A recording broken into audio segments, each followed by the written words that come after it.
Hey guys, Mike here. So another range-bound day in the market, and I'm gonna go through all the charts, especially Nvidia, which had a great day. Tesla had a horrific day. We'll talk about what caused all that mess. We'll go into the futures chart. We'll see the data we talked about, and then at the end of this baby, I'm gonna go on a rant, and some of you will get all upset, bent out of shape, and that's fine. That's the great thing about America and wherever, whatever country you're from, and you're listening to this and stuff. But you know, common sense has to come back in this country. It has to take hold at some point in time. And so I'm going to tear in to this whole longshoreman strike thing and all the people that want to support that crazy mess. And so feel free to tune into that one. And, you know, obviously I like your comments, so feel free to put them in the bottom. Now, looking at the data we got here, obviously ISM Services PMI came in better than expected, which means we have a super strong economy. You had the best headline since February 2023. New orders up to 59.4. 53 was the prior one. Employment dipped down to 48.1. And business activity almost to 60, as you can see right there. Remember, we're 70% services. I was being kind of sarcastic, by the way, about the strong economy for those who are new. But again, big move up right there. And of course, what else do we get? Unemployment claims came in a little bit higher than expected, but nothing big. You can see on the chart, right? You got continuous jobs claims, kind of peaking up a little bit. But you got initial jobs claims still heading down. Both of them still curling over and heading down. So there you go. Now, I told you I'd show you this one. This is the breadth, right? In the stock market, understand where we're at. Where it says 85%. Okay, so we're up there right now, as you can see. I'm going to draw some lines here. So we're getting way up there. And we all know what happens usually when we get too high. But you can see where you see some major sell-offs happen is right there. We are not there. Still got room to go. That's in like the 90, 95% and stuff like that. You get to see some nice pullbacks to that area.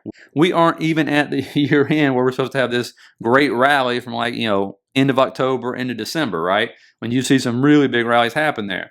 But, if you draw this line where we're at now, again, you've seen, the market roll over, just go sideways, which is what you could see now. But I'm just telling you, this can go higher, okay? And I'm not surprised by this because I put this in every news brief this morning. How many stocks are above the 50-day moving average? How many are above the 200? All that fun stuff, right? And so this does not surprise me. It's kind of stuff we're seeing. But yes, the breadth has been better. If it wasn't, the market would not be moving up right now because it ain't like the Mag 7 have been hanging the moon, right, for the last few months. Now, looking at the futures, what we talk about. So they had this trend line over here. I'm going to see if we break it. They sold it out last night, ended up breaking down. But what do we go to? Nice 1% move down there to the shaded area. Once again, as we talked about, what are bulls doing? They will not give up this shaded area. They come charging in at like 3:45 in the morning. Remember yesterday it was like 3:30 in the morning. Start pushing up, market opens, boom, pumps into what? This shaded area. Took prior day high above the 50 Fibonacci level. Look, Groundhog's Day. Same thing happened yesterday, right? Same thing happened over there as well. Okay, I got to extend that out, I guess. But still, so now bears aren't giving up that area. Bulls aren't giving up this area. That's keeping us range bound. You can see 1, 2, 3, 4, 5 other times it came down. And bulls stepped in each and every time to push this thing back up. Okay, so those two areas, the bulls and bears are fighting it out right now. Again, we knew volatility because the VIX spikes close we get to election, and we're in October, right? So it is what it is. Now, looking at what I'm looking for tonight. Do we hold this shaded area? Do we come down, start testing this out? We do have big data coming out tomorrow, which I'll show you at the very end right here. Or are we going to push up into this area again? So we know we got two areas that have showed they're going to be support and resistance. Whichever one breaks, that's when you're going to get a big move, okay? Moving in that direction. But obviously no prediction on that because when you look at this thing, we're just range bound. We're just kind of waiting in this pattern. So, okay, which one's going to take control? Is it going to be the bulls or bears? Or are they going to do this for 2 weeks? Remember we talked about, are they just going to sit here and wedge us or keeping us in a range for 2 weeks? So for tonight's purposes, again, I'm going to draw this trend line up, see if they break it down. I know if it breaks down, we're going back to the shaded area. I'm going to wait and see, which I'll probably be asleep by the time it happens. But again, we'll see if the bulls step in. Now I do have this longer term trend line. If we break that shaded area, there's an hour fair value gap down there on top of a trend line which goes back to September 12th, which we bounced off of. So we'll see if that's going to hold right there. If not, above, we'll start moving up. Got this trend line right here, which we talked about. We'll see if that gets rejected. And you can see it's going to basically correlate with a discount range, probably in the golden pocket area, plus with that shaded area. So that's something I'm going to be looking for, not just for tomorrow, but going in next week as well. And so when you look over the SPX, the S&P, what I tell you, there's 3 levels, right? Didn't do nothing, okay?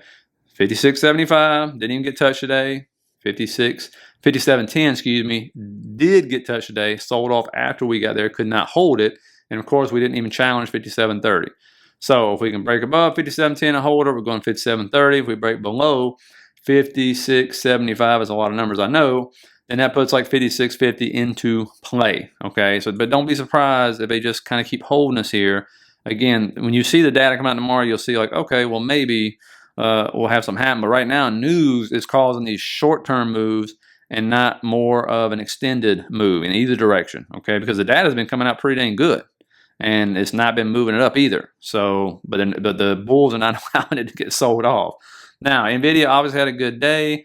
End up coming right here, tagging this trend line again, which is shocking to think.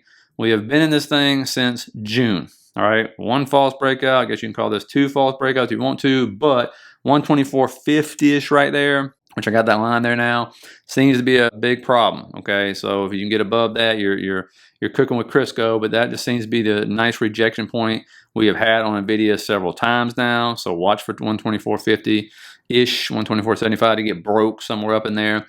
And you know, some people were talking about, hey man, is this a head and shoulders right here? Somebody on the members like sent this to me or whatever, and I said, you know, I hate diagonal head and shoulders with a passion.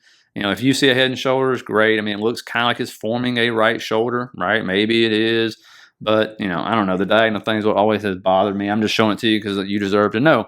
And if you get into head and shoulder patterns and all that fun stuff, then maybe you'll like it. Maybe you didn't see it, and maybe now you know about it. So if it breaks down, we're going down to the second shaded area right there. Now, getting back to this right here. Again, if this comes up tomorrow, we get a lot of flows coming in, calls getting bought up. Then we break that 125.50-ish area. We're going to 130, and it'll probably go pretty fast, actually. And if we don't, this trend line right here, which will extend out, breaks down. That shaded area right there has been support. Okay, that shaded area goes down about 115-ish. So just keep that area in mind as well. So we're kind of stuck right now. Again, the whole market seems to be stuck. Certain stocks move one day, and then they sell off the next. Wait till we get into Tesla here. It's got something pretty cool. But I'm going to draw this trend line up because we had a few touches here now. So if we do break the first shaded area, probably going to come down right there at around 112, 113 to that trend line. Now, Tesla, obviously another bad day right here. When you look at it, we had talked about kind of like this, what was happening, right? We end up coming up, then selling down, come up, sell down, gap down, blah, blah, blah. All right, so now the bottom of the channel is in play. Here's what's really cool. I doubt we get this because it would be like the coolest setup ever. And just, you know, I love my confluence. You see, there's the bottom of the channel. There's a support line. There's been resistance, been support, all that fun stuff. Goes pretty far back. What else do we got though? We have, I hope you can see this, there is still a fair value. You got 1 hour fair value you got right there on top of, let me zoom in here, the 200 weekly moving average. So you got the bottom of the channel, support line, 1 hour fair value gap. On top right there in the middle is the 200 weekly moving average. So that would be a fantastic place to bounce. Don't know if we get it, but again, I wanted to make you aware of it. And so we'll see if that happens. Now, oil, again, spiking today on some news, but this one's been going up the last couple of days because of stuff going on in the Middle East. There's trend line right here, which goes way, way back. Actually, I think I might actually go to the monthly to show you this because it goes back to like 1999, I believe.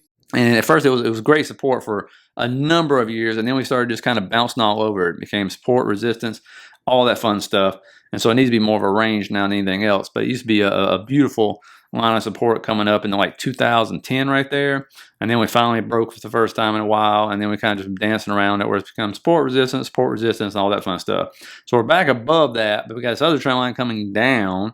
And so if all this stuff keeps happening in the Middle East, then of course you can see oil spike, which is bad for the gas pumps, of course. And what they were talking about today was Israel may issue some strikes on Iran's oil fields. So, of course, that would what? Cut down supply and prices would go up. And so not a good thing. I definitely do not want my gasoline to go up. I don't know about you. Now, when it comes to stuff tomorrow, the big thing is going to be unemployment rate. They're expecting a 4.2. But so if it comes in higher, you know, that's not good. It means the market is soft. If it comes in lower, which would be crazy, but maybe it does, you never know, then obviously the market might love that. And you also have average hourly earnings and then non-farm employment change as well. Now, that leads me to this right here. You know, we got this strike going on the eastern ports, right? And so, you know, when you look at this, I'm all about supporting workers. Hey, great, get yours and all this stuff. But of course, as I said, I showed you the video. Obviously, I don't like the guy in charge because, look, it's great that he has a yacht, a Bentley, makes $800K a year and all that fun stuff. That's wonderful. But I don't like anybody threatening to cripple my country. And I sure don't like anybody that sounds all arrogant when he's talking about putting truck drivers out of work, construction workers out of work, and basically having a shortage of stuff for us, especially at a time when you have people that have just lost everything on the East Coast. All right, they have no house, no home, no car, nothing. Okay, it is the worst time, especially what they're demanding. Understand, these are not poor people that work these docks. Okay, not poor people at all. Right, Matt? They make right now an average, and I'll show this to you. I'm gonna show you an interview, like $39 an hour. Okay, that's pretty dang good. That's not including the overtime they get, which they get overtime. Okay, but what they're wanting is absolutely insane. I mean, listen to this right here, and then I'm gonna come back and just rant. We're talking about a 6-year contract, though, and the number that we believe they are seeking is $77 an hour. That, or I shouldn't say that. I should say $69 an hour, an increase of about 77%. Fox Business spoke last night when the strike began with the president of the International Longshoremen's Association. Here's what he told us. The office that we had, it didn't work out. And I just told them, so long, goodbye, I'm going with my members. We're always willing to sit down when the right numbers hit. And what would those right numbers be at the moment? That's not right now for me to say right now. They know what the number is. As we said, right now the base wage is about $39 an hour, Mike. They are seeking, we believe, $69 an hour. And so you can sit there and do the math on that and think that is a boatload of money for what you do. Understand, I'm not saying this is an insulting way because I've actually done a similar type of job where what is their job to do? Drive forklifts and cranes, big toys, right? Okay. Now, do you need to make $70-something an hour to do that? 6 figures, $200,000 without overtime? Let me think about that. I don't think you do. Why do I know that? Because at 23, I walked in off the street after I got out of the Marine Corps, walked into a steel factory, didn't no experience whatsoever. Applied for a job, happened to know somebody, got the job. They taught me how to drive cranes and forklifts and all this big machinery and 18-wheelers. I was like, oh man, and it was fun because I was young and it was big toys and I'm carrying just thousands upon thousands of pounds of steel down these bays and stuff and loading the trucks and driving them and all this fun stuff, right? And you know how much I got paid an hour? $8.25. You know what the union guys got up the street at another steel mill? Right around like $16 or something like that. I mean, I'm sorry, but you can teach people to drive cranes and forklifts. And by the way, this isn't a job you can walk off the street and get. This is a generational job. The guy in charge of them, he's 3rd generation. Most of those guys are 2nd, 3rd generations. Okay, they literally hand the job down to their kinfolk. That's how that works up there. So this ain't that kind of deal. And my problem is people say, well, they got to get their money. I'm like, brother, and last time I looked, teachers are unionized too. Are you going to support them going on strike? Because they get paid way less. And they're only in charge of educating our future generations here, right? But I happen to be related to a few teachers. Some of our best friends are teachers. And guess what? They make like $35,000 to $50,000 a year or their first 5 years or something like that. Are you kidding me? Are you out your mind? That's crazy. Okay, cops who put on bulletproof vests. Why? Because they just might get shot by a criminal, okay, who's supposed to make us feel safe. Man, 30 to like 50 grand depending on where you live. Take New York out of it and take LA and all those cities out of it. Regular cities, that's what they get, all right? And yet they got to go out there and put their life on the line, right? Now, they can make some good money once they move up and start getting a lot of overtime and stuff. But guess what? It's illegal for them to go on strike. Because why? Because it would affect us. You wouldn't support teachers going on strikes either because guess what? It would cripple the country because you, me, we'd have to stay home. We couldn't. Where's child care? We'd have to stay home with these young kids, right? So nobody would support that. So the fact that people are supporting this union right here who are threatening to cripple the country, to put millions of people out of work, okay? Millions. You know how many truck drivers there are? You know how many construction workers there are? You know how many Walmart workers there are? Okay, that is crazy. And actually, on purpose, create a shortage, which would do what to prices? Wonder what's going to happen there. That is nuts to support that for people who want to make $70-something an hour to drive a crane and a forklift and a truck. Really? Then he goes on to gripe about how, well, they want no automation. That's the big one. No automation. What job in America do you know you can walk into your boss and say, we ain't working no more because you're automating us out of work? Of course they're going to automate them out of work. We have our ports are sitting here, the most inefficient ports in the world, by the way, by a country mile. Other countries have already moved on and said, no, we can automate this. We can automate this. And I love how people, well, we don't want to support automation. Really? You're supporting robo-taxis, right? I hear you supporting that. How many taxi cab drivers are there? Yeah, how about that? You don't want Uber drivers anymore? You know, who you think is going to put out work? A lot of people are going to be put out of work by that. But you support that, right? Oh, my goodness. You know, and by the way, they already got offered a 50% pay increase over the next 6 years. A 50%. How many people in America get offered a 50% pay increase over the next 6 years and turned it down? Turned it down flat, right? And you saw the signs, no automation. Come on, dude. That's crazy. That's crazy. You know what makes it even more dangerous? I watched a video down this because I don't know anything about ports. So I was like, I'll educate myself. I didn't even realize the people who are negotiating this stuff, like 90% of them ain't even from America. Like most of the companies who are running it and own all the stuff coming in there from a different country. I'm like, really? Like that doesn't make any sense. And you heard the guy. People are like, why don't the president step in and do that whole Taffley thing? Did you not hear the video the other day? Go back and watch it. He said, yeah, go ahead, Mr. President. You do that. And guess what? We ain't going to really do anything. We'll get a paycheck. We'll go out there and load a few trucks. We're not going to work. Like, come on. That's just not going to happen. So I'm like, no, I cannot support a man who is sitting there, or a group who is sitting there threatening to cripple the country, especially in a time where we just had a natural disaster and there are just thousands upon thousands, some of them in my own family, that lost everything. You know what I'm saying? I can't do that and then have no remorse about it. Maybe if you had a remorse and knew how to talk and said, hey, you know what? Yes, I hate to do this to people, but we got to look out for our eyes right now, and this is what we're going to do. Not sit there and on your little high horse, acting like you're a big, tough dude, sitting there threatening to put millions of Americans out of work. Like, that just doesn't make it. I can't support that. I can't support that. You know what I'm saying? I mean, it's crazy how people support that and getting those people $77 an hour work and no automation. But God forbid you support the teachers and the cops and all those other unions. Like, give me a break. I got a buddy of mine. This dude is in charge of building huge hospitals, freaking bridges. Like, he's the, I don't know what his title is, but he's the guy on site that's in charge of all these people, right? All of it. And if something goes wrong and that building collapses or that bridge collapses, he goes to jail. That's what happens because his name is on everything. He signs off on everything. And that dude, these guys just driving cranes now will make as much as him. That is crazy. That is crazy. These guys ain't solving cancer. They ain't out there doing heart surgery on nobody. They ain't got student loans out the butt.